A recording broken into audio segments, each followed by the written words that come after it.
Hey everyone, TCMTL, or just TC, here for UPA Week 1 versus Grandmaster. So I'm just going to do a quick team breakdown because I don't like putting them into separate videos because I usually don't go too in-depth with my teams. So anyways, he's got a pretty threatening team. He's got Azumarill, Mega Altaria, Victini, Infernape, Fortress, Entei, Quagsire, Xcloud, Electros, Lantern, Hitmonchan, and Aurorus. First thing I see, Entei, Infernape, Victini, a lot of fire types. So, Weavile's really not going to do good this match, especially with an Azumarill, Fortress, Quagsire. Yeah, immediately I just see Weavile's not going to do much. And I actually see that round 1, Floatzel can actually come, which I'm putting to work, which I actually did bring. So I'm just going to do a quick team breakdown. First up, I got Mega Altaria with Iron Head, Earthquake, Fire Fang, and Hidden Power Grass. It has no stab, but I don't really need stabs at all because Earthquake hits the fire types and also the Lantern. And yeah, so the Iron Head for the Mega Altaria, obviously. Fire Fang for Fortress. Earthquake just kind of hits everything on his team. And Hidden Power Grass with 56 special attack actually is a guaranteed 2-hit KO on a max HP Quagsire, which is really good for my team. Yeah, it's got enough speed to outspeed his entire team before it Mega Evolves. I usually like to make sure that I outspeed tests before Mega with stuff like this. So next up, we got Talonflame. It's a max plus defensive set with Brave Bird, Will-O-Wisp, U-Turn, and Roost.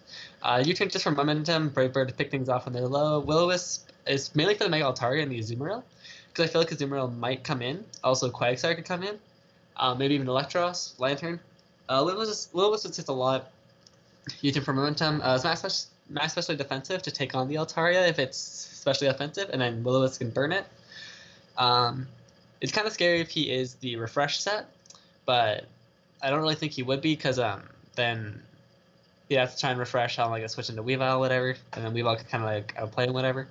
Anyways, moving down, we got Maluetta with Choice Specs because his only normal resist on this team is Fortress, and that takes a ton from Specs Hyper Voice. It's got enough speed to outspeed, what was it? The Mega Altaria before and after Mega because it couldn't outspeed anything else that's faster than it. I couldn't run Modest, unfortunately, but I didn't really need to. Trick and Hidden Power Fire because I really didn't need other stabs. I'm mainly just gonna click Hyper Voice whenever I can. It almost gets a kill every time it comes in, and then yeah, it can also switch into Aurorus if it needs to because it's got insane special defense, also Lantern, and then that's about it. Moving on down, we got Tentacruel, max physically defensive set because again, looking at this team, he's got a ton of things that just hit really hard. Like it can switch into Azumarill, Victini, kind of, even though it's not my switch into Victini. It can switch into Infernape, Fortress, Entei, Hitmonchan. It switches into a lot of his team, which is why I want Restock, because it's the only recovery on this. His team's pretty weak to Toxic Mix too, which is why I like to bring it. You'll see no Rapid Spin, which the thing about that is his only Stealth Rocker on his team is Fortress or the Aurorus or the Infernape. So the only like reasonable Stealth Rocker would be the Fortress. Which I think with most of this team, he won't really be able to get Stealth Rocks up versus except this Tentacruel, which is really good. Unless he can like, and especially since Talonflame has Roost on it, it won't really be affected by rocks too much. And so I didn't really think Rapid Spin was that useful, especially since it's like a Sludge Wave to hit the Azumarill and the Mega Altaria. Yeah, moving on. We have Rhyperior. It's got enough speed to actually outspeed the Lantern. I'm pretty sure it has no speed investment. It's got max HP because I didn't really need because I just wanted max HP just to make this as bulky as I could. And looking at his team, he really doesn't have a good switch in for Earthquake and Stone Edge.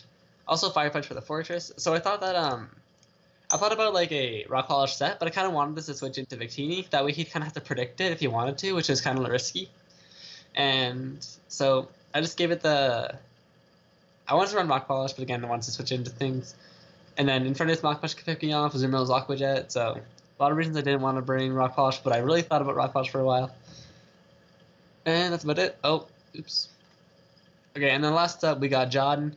Shout out to Jordan.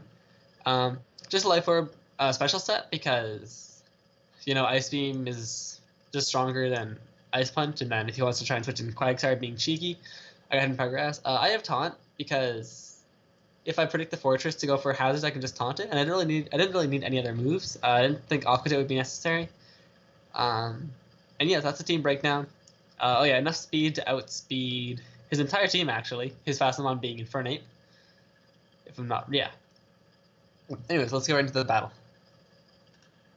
So at team preview, I see only Victini for the fire type, so Tentacruel isn't really going to be doing too much except switching into the Azumarill and getting the Toxic Spikes up. Look at this team. I decided to lead off with Meloetta because I can just get a kill pretty much on anything. He leads Azumarill, and so instead of just Hyper Voicing and killing pretty much anything, I wanted to go into Tentacruel. And he actually goes for Belly Drum, which is really risky because I could have just attacked him. So I actually get speed no matter what Freddy is. I get a crit with Sludge Wave. It is really unfortunate because I didn't actually calc it, but I'm pretty sure +6 knockoff would have killed me if he had it. And Sludge Wave did not. And Sludge Wave was guaranteed for him to live actually, no matter what his spread was. So the crit's really unfortunate for him. He goes into Victini. I go right into Hyperion, as he makes a really good play against for Energy Ball. And seeing that damage, I know you can see he's not Life Orb. He's not Specs because I lived it. He's not Expert Belt because I lived it.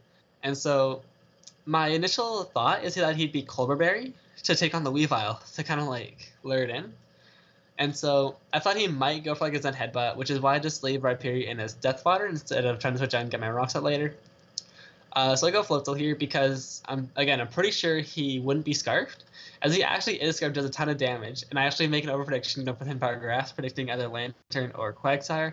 So I know he's locked into Energy Ball, so it's going to be an easy switch in for Talonflame, going to take absolutely nothing from it. Leftovers bring me right back to full health. And I'm pretty sure I'm just going to U-turn here, or do I Will-O-Wisp? I Will-O-Wisp because I know he's not going to stay in for sure, and anything can take a Will-O-Wisp. I U-turn out here, and I think I go Meloetta? Yeah, I go Meloetta as he Thunderbolts me. Does absolutely nothing because it's got insane Spadef. And I know I can just click Hyper Voice here and pretty much do a candy thing. He lives, goes for Thunder Wave, paralyzes me. It's whatever, paralyzed, unfortunate. He scalds me, does absolutely nothing again. I break through the paralysis, luckily. Kill the Lantern with Hyper Voice. He goes Altaria, and I'm not messing around. I'm going right into Talonflame. I don't care what he wants to do. He goes for the Hyper Voice, does nothing because Talonflame is actually incredibly bulky. I go for U-turn because I didn't think he wanted. I thought he might want to go to Victini on the Will-O-Wisp. I go Tentacruel as he actually reveals. I'm not sure what hidden power that is right now, actually, because nothing super effective on Talonflame is super effective on Tentacruel. So yeah, so right now I still don't know what that is. I go for the T-Spike, just get it up. I want to go into Floatzel here just as Death Fodder as he spikes. I missed the Hydro Pump, which is really unfortunate, especially since he rapid spins and gets rid of the Toxic Spike right there. And so if I didn't miss the Hydro Pump, I would have got a ton of damage, and then Life Orb would have killed me, so he wouldn't be able to spin the Toxic Spike away. But it's whatever. I just go Talonflame, I go for the Will-O-Wisp, and I miss. Gives out the latest spikes up, and I go for the Will-O-Wisp again. I hit this one, but he's actually got a Lumberry on it, which is pretty cool.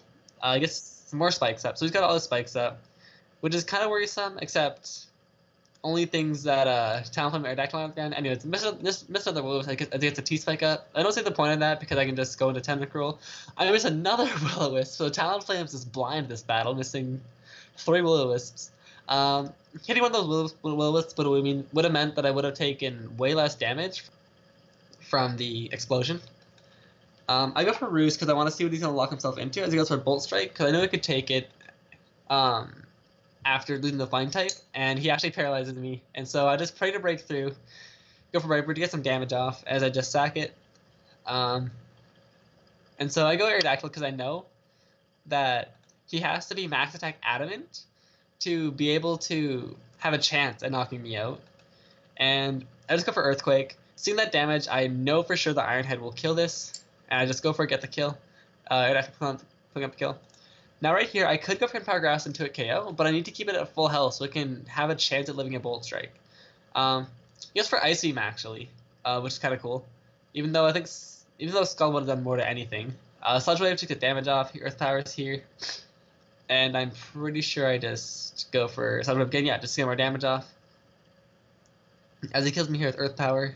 And so I go Meloetta here because I want to put it in range of the Hidden Power Grass, so that then the battle will come down to Aerodactyl kills Quagsire, and then it can Earthquake Victini if it lives.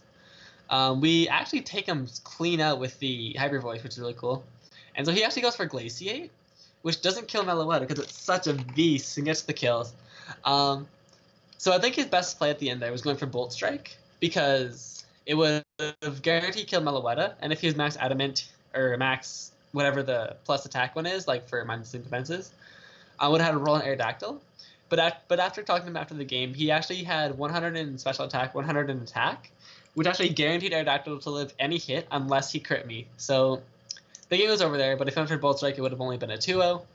That was a really good battle, Grandmaster. Good game. I'll link his channel in the description below. And so next week, who do I face next week? I have no idea at this moment. I'll leave an annotation on the screen saying who I face next week. Anyways, I'll see you guys later. TC out.